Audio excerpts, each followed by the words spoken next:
বিনা নোটিসে নওগাঁয় কয়েকটি petrol pump উচ্ছেদের প্রতিবাদে আজ থেকে অনির্দিষ্টকালের জন্য রংপুর রাজশাহী বিভাগের সব পেট্রোল পাম্প বন্ধের ঘোষণা দিয়েছে মালিক ও শ্রমিকদের কয়েকটি সংগঠন। এ বিষয়ে আরও জানাতে আমাদের সাথে রংপুর থেকে যুক্ত হয়েছেন সহকর্মী মাজেদ মাসুদ। মাজেদ, পূর্ব ঘোষণা ছাড়া পেট্রোল পাম্প বন্ধ ঘোষণা করা হয়েছে, কেন করা হয়েছে? আর এই বিষয়ে যে শ্রমিক এবং মালিকদের পক্ষ থেকে কি দাবি জানানো হয়েছে, আর স্বাভাবিকভাবে পেট্রোল পাম্প বন্ধের ঘোষণায় কি ধরনের ভোগান্তি আপনি দেখতে পাচ্ছেন জানাবেন।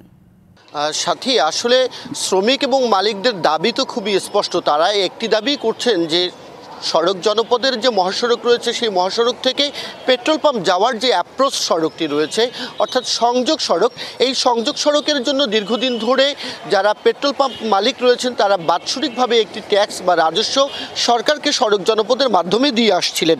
কিন্তু গেল 23 সাল থেকে একটি গেজেট প্রকাশ করা হয়, যেটি আসলে এই 25 সালে এসে পেট্রোল পাম্প মালিকদেরকে সড়ক জনপদ জানায় এই সংযোগ সড়কের জন্য প্রত্যেক বছরে লাখ টাকার উপরে পেট্রোল পাম্প মালিকদের গুনতে হবে।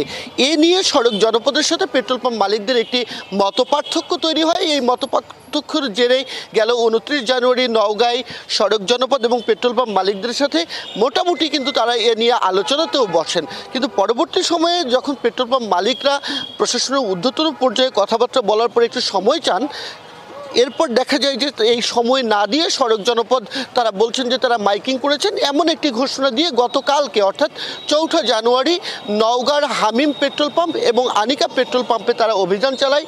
এই সংযোগ সড়কের অনেক জায়গায় তারা গর্ত খুঁড়ে ফেলে এবং তাদের যে মিটার রয়েছে সেই মিটার ভেঙে ফেলে। রান্নায় আমার ভালোবাসা Jamuna gas stove. Jamuna gas stove, আধুনিক, নিরাপদ ও দীর্ঘস্থায়ী। এরই প্রতিবাদে কিন্তু পেট্রোল পাম্প মালিক এবং পেট্রোল পাম্পে বিশেষ করে ডিলার, ডিস্ট্রিবিউশন এবং এজেন্ট অ্যাসোসিয়েশন যারা রয়েছে তারা এই আজকে সারাদিনই ধর্মঘট ডেকেছে। তাদের দাবি স্পষ্ট যে এর আগে থেকে পেট্রোল পাম্পগুলো যেভাবে চলছিল একইভাবে চালাতে হবে, অন্যথায় তারা অনির্দিষ্টকালের জন্য এই পেট্রোল পাম্প বন্ধ ঘোষণা করেছেন। এবং আমি নেতাদের সাথে কথা বলেছি, রংপুর বিভাগের যিনি সাধারণ সম্পাদক রয়েছেন মোস্তফা সোহরাব চৌধুরী টিটু, তিনি আমাদেরকে যে বিষয়টি বলেছেন যে 26 বছর ধরে প্রত্যেক বছরই কিন্তু পেট্রোল পাম্পগুলোতে অভিযান চালানো হয়, কিন্তু এই হামিম এবং আনিকা পেট্রোল পাম্পে এতদিনে অভিযান চালানো হয়নি।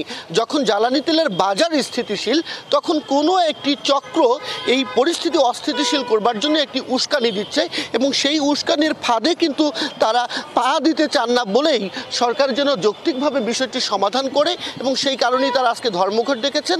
এবং তাদের দাবি স্পষ্ট যে আগের মতো করেই যেন পেট্রোল পাম্পগুলোকে চলতে দেওয়া হয়, সেজন্য সরকারের ঊর্ধ্বতন পর্যায় থেকে যতক্ষণ না পর্যন্ত তাদের আসলে কোনো সমাধান আসবে ততক্ষণ পর্যন্ত তারা ধর্মঘট পালন করবেন।